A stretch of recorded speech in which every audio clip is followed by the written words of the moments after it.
ஆலயம் செல்வம் நம் அன்பர்களுக்கு வணக்கம். நாம் இப்போ பார்த்துட்டு இருக்கிறது திருச்சி மாவட்டத்தில் உள்ள துடையூர். இப்போ அதை தொடையூர்னு சொல்கிறாங்க.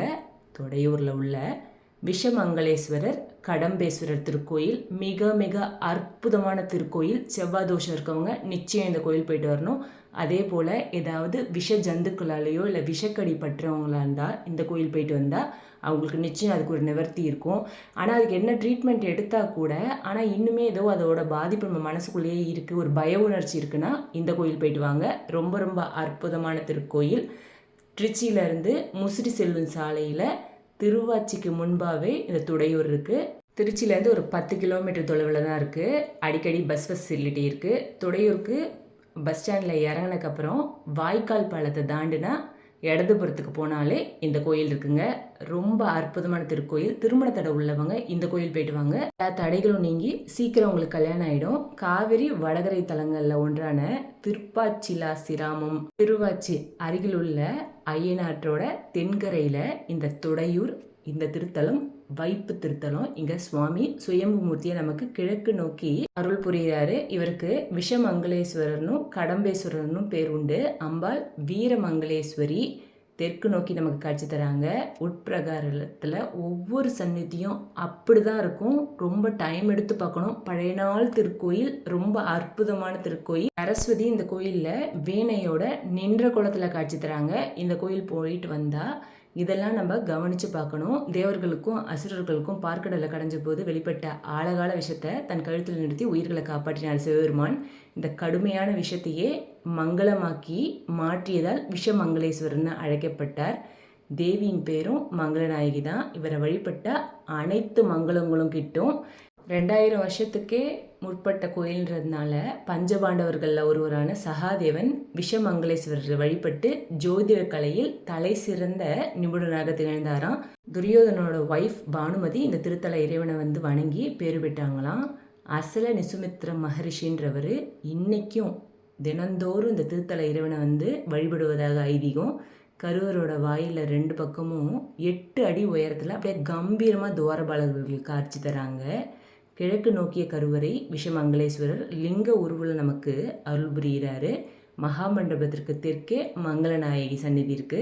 கோயிலுக்குள்ள நுழையும் போது ஸ்ரீதேவி பூதேவி சமேதரா அமர்ந்த நிலையில 4 கரங்களோட பின் வலக்கையில் பிரயோக சக்கரத்தோட நமக்கு பெருமாள் காட்சி தராரு. பொதுவாகவே சிவாலயங்களில் கருவறையை நோக்கி 2 பக்கமும் சூரியன் சந்திரன் தான் காட்சி தருவாங்க.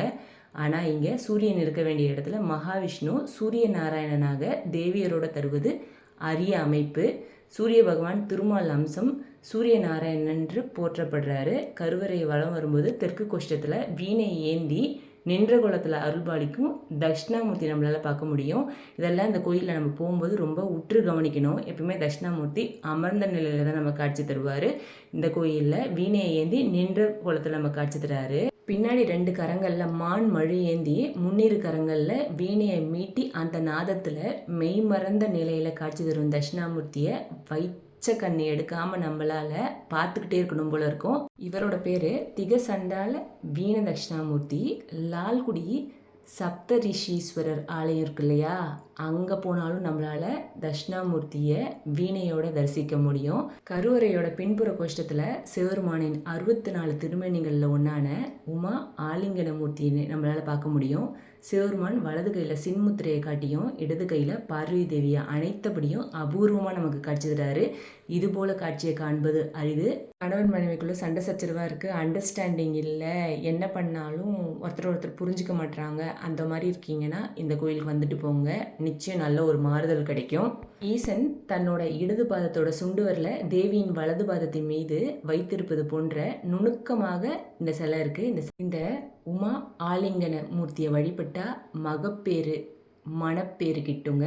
கல்யாணமும் கிடைக்கும், குழந்தை பேரும் கிடைக்கும். பக்தர்கள் இங்கே தொடர்ந்து சுவாமியை தரிசிச்சுட்டு போகிறாங்க. குடும்பம் சமேதராக வாழ்கிறது தான் சிறப்பு. குடும்பத்தோட தத்துவத்தை எடுத்து சொல்லும் இந்த சிலை.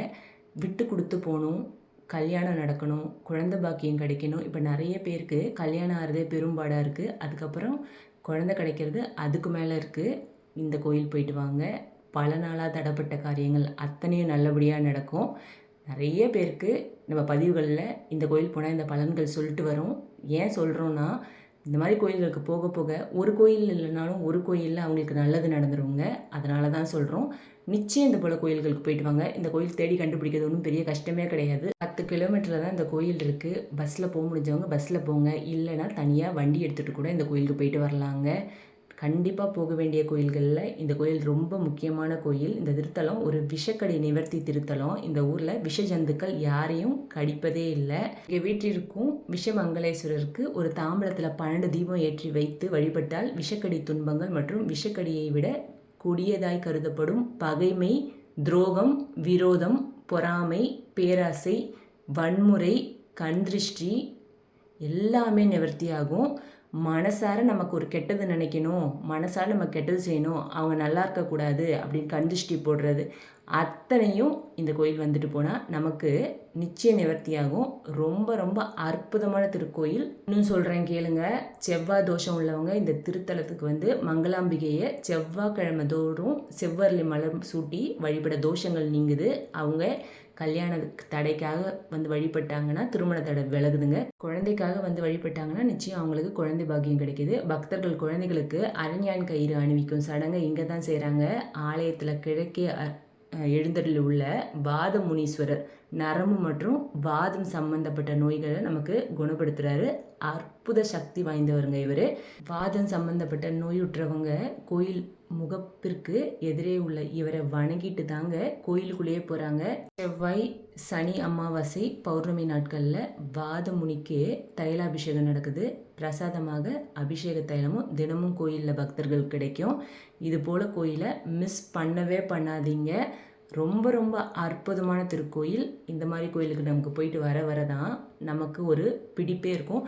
நம்பிக்கையோடு போங்க. எப்பயுமே இது நடக்குமா நடக்காதான் நம்ம 2 மனசாக இருந்தோன்னா ரிசல்ட்டும் அப்படி தாங்க இருக்கும். கண்டிப்பாக நடக்கும். இவரை போய் பார்த்தா நமக்கு இது கிடைக்கும் நிச்சயம் நம்ம அப்படின்னு நம்ம கிடைச்சே தீரும் அப்படின்னு முழு பக்தியோட முழு நம்பிக்கையோடு போய் கோயிலில் வேண்டுங்க. சுவாமியை பாருங்கள், மனசுருகி வேண்டுங்க. கடவுள் நம்மக்கிட்ட எதையுமே கேட்கல, முழுமையான பக்தியை தவிர.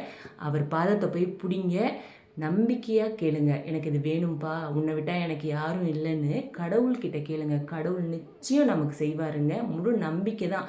நம்மளோட பக்தியோட பலனே நம்மளோட நம்பிக்கையில் தான் இருக்குது. எது வேணுமோ நீங்கள் மற்றவங்ககிட்ட சொல்கிறத விட கடவுள்கிட்ட போய் கேளுங்க. கடவுள் தாங்க நமக்கு எல்லாமே செய்வார். எல்லாருக்கும் அடுத்த வேலை இருக்குது. நம்மள்ட்ட கொஞ்ச நேரம் கேட்பாங்க, அப்புறம் அவங்க வேலையை பார்க்க போயிடுவாங்க. கடவுள் அப்படி கிடையாதுங்க. கடவுள்கிட்ட போய் கேளுங்க. மனசார உருகுங்க, மனசார வேண்டுங்க. இறைவனை நோக்கி 2 அடி எடுத்து வச்சோம்னா இறைவன் நம்மளை நோக்கி 10 அடி எடுத்து வைப்பார். இதெல்லாம் சத்தியமான உண்மை.